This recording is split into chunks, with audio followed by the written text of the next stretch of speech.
think that was it.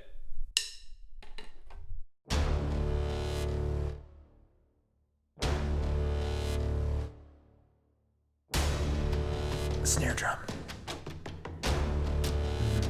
Snare drum and I have never had a wonderful friendship, more of a frenemy type relationship. So, in an attempt to play more snare drum, but also supplement my students with extra videos, I'm going to go through the Peters snare drum books and play each etude and then talk about what I think are the difficult parts.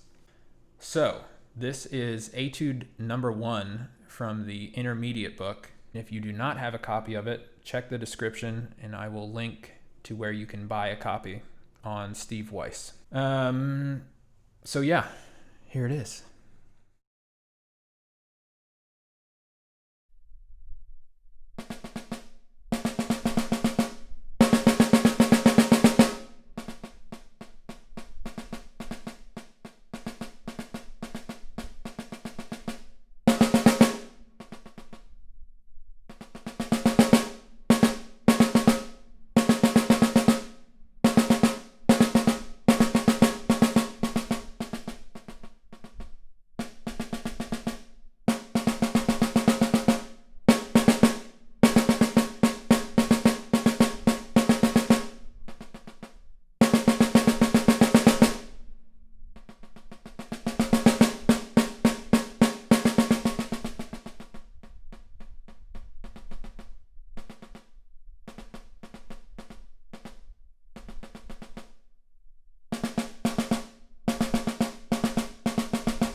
So step 1 with playing this etude, make sure you or your students are comfortable with the idea of changing how they're counting in their head to switch with all the time signature changes. Let's see, what do we have? 2-4, 3-4, 4-4, 3-4, and that's just within the first 4 measures. It changes.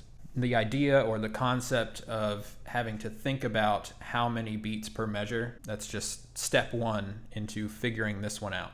Next thing to work on for this one is the dynamic changes. It does change quite often, and there are a few crescendos and decrescendos. Biggest thing to work on is 1, moving on the drum with the dynamics. So the louder you are, the closer to the off-center position, and the softer you get, the further away to the rim, which in the video, if I played it correctly, you should see exactly that. When it's getting softer, I'm going out towards the edge. When it's louder, I'm coming in towards the off-center beating spot on the drum. This is really just to help exaggerate those dynamics. Next thing with dynamics is just consistency. Best way to practice this is take every area that's one specific dynamic. So let's say piano. You're going to take every place in this etude that has a piano dynamic, and you're going to play them back to back. The idea is you want all the sections that are piano to be as close as possible to the same dynamic level. So do that with piano, do that with mezzo piano, do that with mezzo forte, and then do it with forte. So there shouldn't be any change based on whether you're playing one dynamic in the beginning of the piece versus later. It should be exactly the same or as close as possible. So right in the first 3 measures, we have a good example of this idea of tapered dynamics, almost like a crescendo, but a written out crescendo. So measure 1 is mezzo piano, measure 2 is mezzo forte, and measure 3 is forte. So right in the first measure, keep it mezzo piano, and then when the second measure hits, right on the first hit, you want it to immediately change to mezzo forte. You don't want the second measure to start mezzo piano and then kind of crescendo into the mezzo forte. Immediate change right on that first hit. A note about getting consistent sound.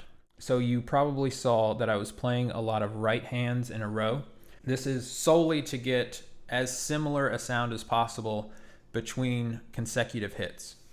Feel free to do this. Just know that if you are an earlier player, you might want to alternate just to get that left hand moving more. So I recommend trying both. Go through, try to do it as consistent as possible using same hand, but also alternating between the right and left to better train your non-dominant hand to match your dominant hand. So I do add some extra stuff that's not written. One is at the end of the fifth line, the 16th notes at forte. I just crescendo those to add a little bit of motion to that line.